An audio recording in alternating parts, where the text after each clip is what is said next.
Welcome to the 10-Minute Bible Hour podcast. Right now, we're going through the entire Bible to understand it as one big, cohesive story. We're covering one book each day, and this one is about Titus.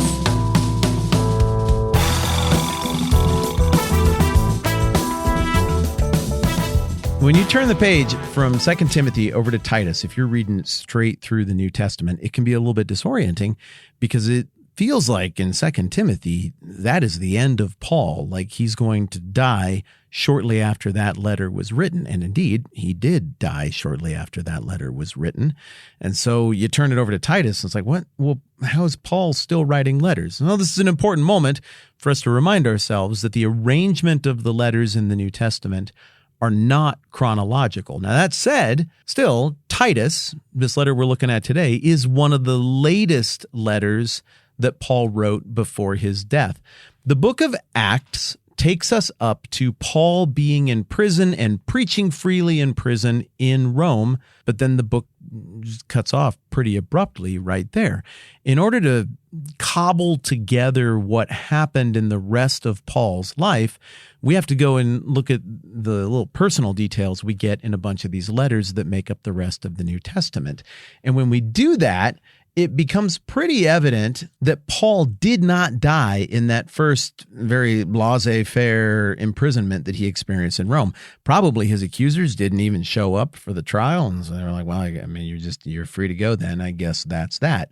It looks like after that, Paul went right back to Ephesus. It makes sense. He loved this church, and he leaves his protege, Timothy, there.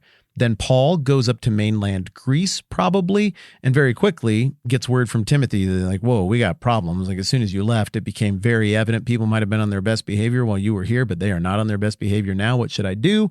And then Paul writes 1 Timothy back to him, empowering him, encouraging him, commissioning him, and being like, go get them, pal.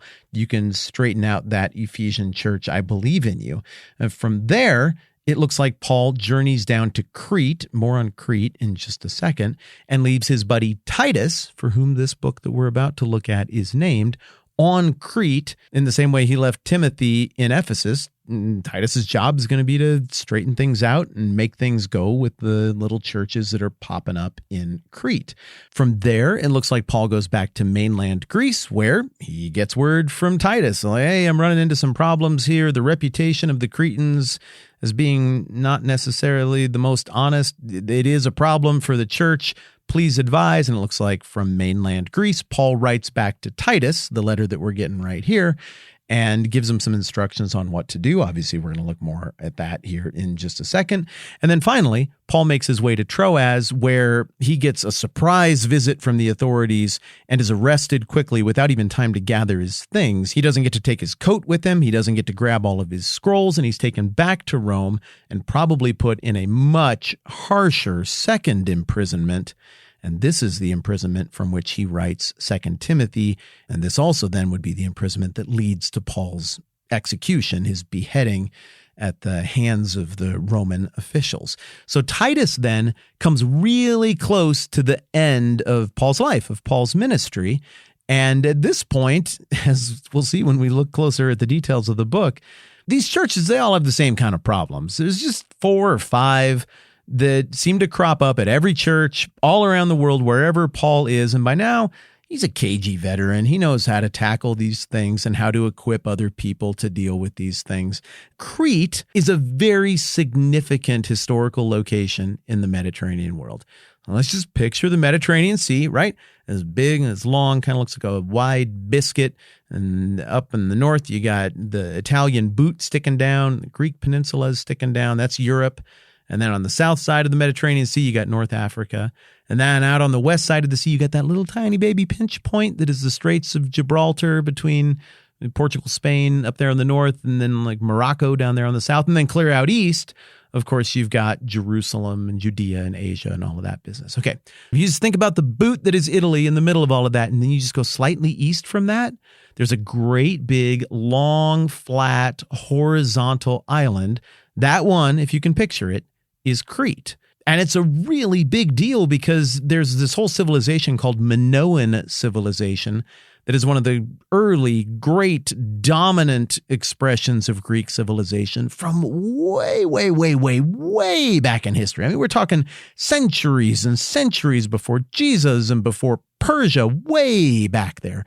They had a dominant military. They had robust mythology, the story of the labyrinth and the monster that guarded the labyrinth, the Minotaurs, the Minoan civilization, Minotaur.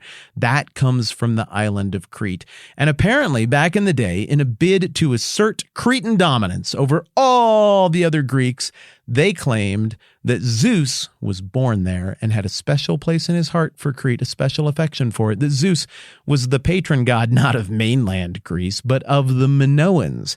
Now, as we know from what we learned about Corinth and Ephesus, there was big money back then if you could lay claim to a very important patron Greek god. And it created apparently this gigantic stir and hubbub about you, Cretans, being big-time liars. You know dang well Zeus wasn't born on your island. That's ridiculous. And so dating all the way back to the 6th or even 7th century BC, you've got references from writings that came out of Crete about this reputation of the Cretans being liars, including one dude who was a seer, philosopher, prophet, poet, orator. His name was Epimenides. He was self-critical of the Cretans for lying about Zeus. And Paul is actually going to draw on this ancient Greek thinker's words to agree with him and double down and say, you know what? Lying is a problem there, but we're going to confront it with the truth of Christ. And that's the plan of attack that he hands off to Titus in this short little letter that he gives him. So what we discover in chapter 1 is that we're running into the exact same problem we have everywhere. There are Jewish sort of Christians who are here. They resent the Gentile Christians, and they try to inflict the Old Testament law on these Gentile Christians, most notably in the form of circumcision, the sign of the covenant with Abraham, given all the way back in Genesis. But these guys double down on it, and they're like, well, not only are we going to help you out by telling you need to be circumcised, and we actually have the toolkit right here just to make that happen whenever you're ready, but also since this is such important information, we're obviously also going to have to charge you a certain clerical fee for delivering that important message to you. And Paul's letter to Titus just opens with him being like, no, we're not doing any of that. That's lying. It's stupid. Don't play along with it in any way. Point them to the truth of Christ. Ignore the lie. And then he, as I promised, cites Epimenides here in verse 12 of Titus 1, and it is harsh. Paul says, even one of their own prophets has said, Cretans are always liars, evil brutes, and lazy gluttons. This testimony is true. Therefore, rebuke them sharply so that they will be sound in the faith and will pay no attention to Jewish myths or to the commands of those who reject the truth. I would like to distance myself from this claim a little bit right now. I've never been to Crete. I've flown over it a couple times. It looked really pretty. And the pictures I've seen there seem great. The history is really interesting. But I understand what Paul is taking a swipe at here, and I understand how sick and tired of this same manipulation and this same falsehood he was at this point in the game. And I love the way he seems to be throwing down the gauntlet and saying, let's get rid of things that we know are lies. We know that happens there. And let's instead counter that with things that we know to be truth. And then Paul goes on to confront the second big problem here, which is that the Christian lifestyle isn't honoring to God as it's being carried out in Crete. And the way people conduct themselves in public life and in their households, it looks just like how the Cretans do things. And we just heard what both Epimenides and Paul think about how the Cretans do things. So Paul's like, you got to do stuff different. One, because it's honoring to God and obedient to your God. But second, because this is a testimony. It's a witness to the people around you. You guys got to change. And so for what are we on now? The third, fourth time in his letters, Paul goes into the household.